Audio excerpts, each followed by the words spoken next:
Hey guys, so this video is going to be on the karma system in Black Desert. So how the karma system in Black Desert works is you have 300,000 karma. This is your maximum number of karma, and you will earn it by killing monsters. So in order to flag up against other players, you press Alt and the C key.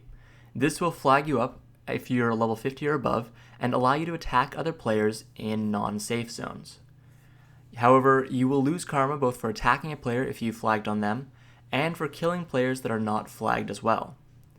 You then gain karma through killing monsters, and certain monsters will also lose you karma, such as horses or Calpheon protesters.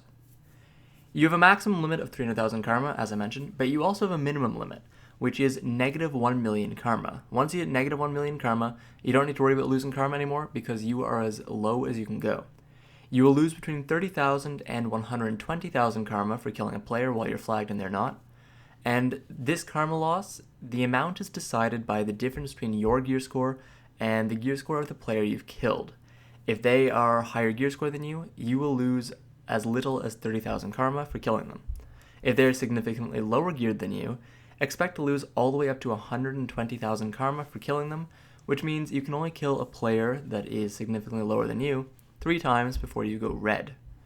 So red is the term for once you have gone negative. When you are negative karma, you gain a red name, and there are a number of penalties applied to characters with red names. The biggest ones include items that will downgrade upon death, increased experience loss, other players can attack you without having to flag first, but you still have to flag to attack them in return. You get attacked by guards in major cities. You'll be sent to jail if you're killed in the desert, and there's also an increased chance of crystals breaking, as well as a few other small penalties. These penalties are pretty harsh on anyone that goes red. Most perma-red players exist in the desert, as the desert removes most of the penalties, with the exception of being sent to jail, as that's a desert-only penalty. So being negative, there's a few good reasons to be negative.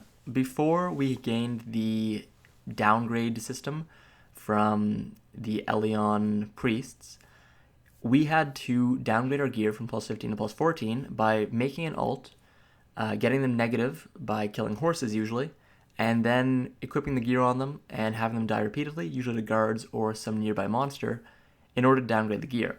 This is no longer really necessary, and the only real reason to be red is because you really enjoy killing other players, or you really want to show some karma bomber that you can't be pushed around, and you're going to kill them as many times as it takes. So there are a few good places to regain karma. These places are usually places with huge mob density and low numbers of players, or at the very least low levels of geared players. These places are places such as Manshaw's, Hazra, and Soldier's Grave, all of which have really low numbers of players existing in them. Manshaw's, your only real danger is players farming ogres. Hazra, no one goes there anyways. And Soldier's Grave, no one goes there, and there's pretty good mob density. So these are all places that you can kill a lot of monsters, regain karma fairly quickly, and lose your negative status. So going negative, not something you really want to be doing, unless you really enjoy killing the players. If you want to go red, perma-red, such as Levan, then you're going to want to go to the desert, where you will want to be prepared. You want to have enough AP and DP, so enough gear score, that you can fight off pretty much anyone that tries to fight you. You don't necessarily need to be able to win, just not be able to lose as long as you're competent.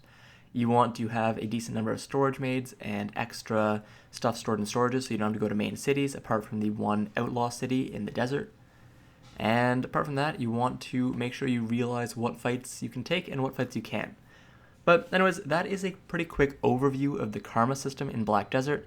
I hope that this video was helpful to you. Subscribe if you liked it, and have a good one.